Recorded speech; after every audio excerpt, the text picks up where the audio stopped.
Dumb Weird. podcast. Hello there, folks. Wes here from the Dumb Cool Weird podcast, and we're doing another Micros episode. So, in this episode, what I'd like to talk about is something that is an inconvenient truth for most people. Most people have no business going to college.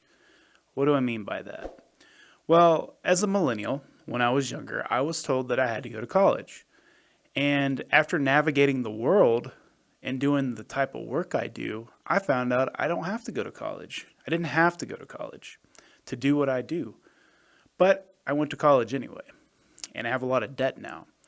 So, what I want to talk about in this episode is I feel like more people should go into the trade field, become an electrician, become a plumber, basically what our parents became, what our grandparents were, and there's no shame in being those types of jobs because those jobs pay really well. There's actually a high demand for those types of jobs right now, too. If there's any younger people watching this podcast right now, I encourage you to, step out of your comfort zone and go and do some kind of job like that. You'll find that you'll make really good money and there's not a whole lot of capital you got to spend to get that job, You basically go in and you do the things you got to do. And once you've done your apprenticeship, you get out and you start making pretty good money. And then you kind of work your way up. And then once you get to the top of your field, you make pretty decent money, especially if you start your own business. My dad, he was an electrician. When growing up, my dad worked for a place called Action Electric. He was in the union and he made really good union rates. And then on the side, he would wire boat docks, and he was able to take care of me and my sister and have a really nice 2-story house in Dawsonville. It's nothing to shake a stick at. It's good money. You'll make, nowadays you'll make anywhere from the high 80,000 to sometimes 6 figures, if you get yourself in the right position. And, and in this economy right now with inflation, I think it'd be really good for most people to do stuff like that. And the thing is, like, I really want people to understand that, if you want to go to college and you really, really want to pursue that, make sure you have the money for it. One thing I will encourage people to do is if you're really poor, look into a Pell Grant and look into a field that you can actually make money on, and just make sure it's something you actually want to do, And the same thing with a trade school. When you go to a trade school to figure out what you want to do, make sure it's something you want to do, something that you might be interested in. Something my dad always told me is, have your hobbies and stuff that you love to do in your spare time so you can work towards maybe making that into a job one day or a career. But pick a career now that you're really good at and you don't hate yourself doing. Because my dad loves, music, and he was a musician growing up, but he does music in his spare time, and he's a really great electrician, and he loves doing that. He actually enjoys his work, It's good, hard work, and he's really good at it. I'm a filmmaker. That's what I wanted to do. So at the same time, if you really want to pursue a career that you're really passionate about, especially filmmaking like I wanted to do, you don't have to go to school for something like that. You could just go straight in, apprentice with somebody, or basically network with people, learn the skills, and you could start working on sets. It's really not that hard.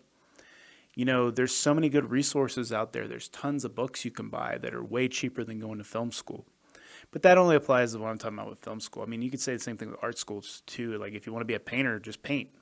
Just learn the skills of painting by reading books and basically practice. Same thing with music. It's just all about practice. It's not about going to school and doing those things. I know tons of people who go to graduate school for some of the stuff I do, and they just spend so much money. I know one guy that's got $120,000 worth of debt.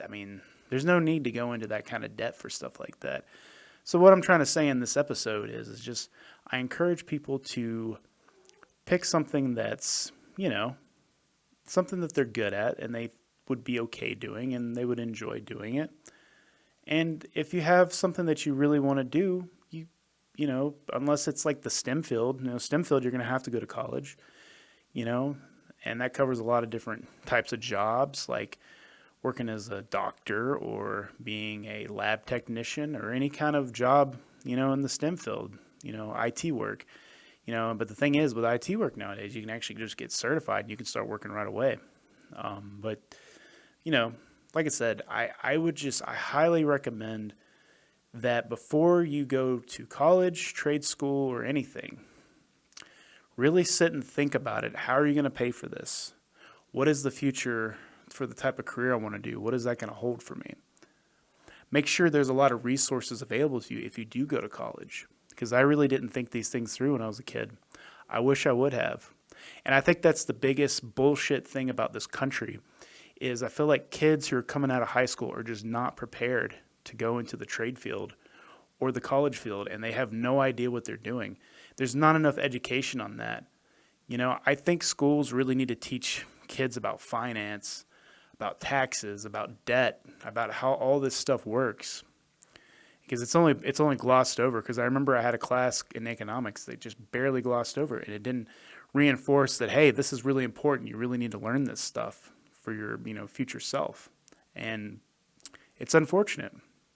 But, I always encourage people, to just do diligent research before you do anything, before you jump into anything, because I feel like not enough people do stuff like that.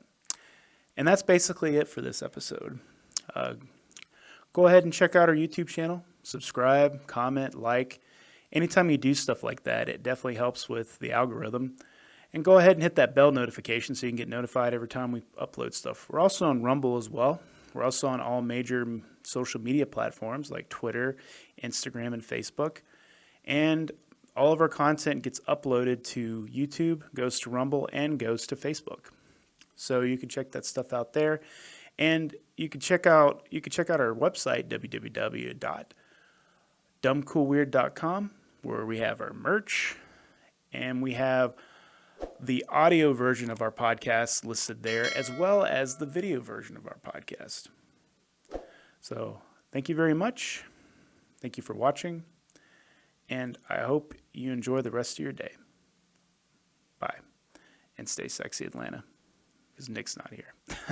If you want to check out more of our stuff, go to www.dumbcoolweird.com. You'll find our Facebook, Twitter, YouTube, Instagram, and Patreon link if you want to support us. Also, be sure to check out our merch store. And if you're interested in being on our podcast, you can find a link on our website so you can reach out to us and tell us if you want to talk to us about something that's really weird, dumb, or cool. We'd be glad to hear from you. Hope you will stay tuned for the next weird ass episodes we got.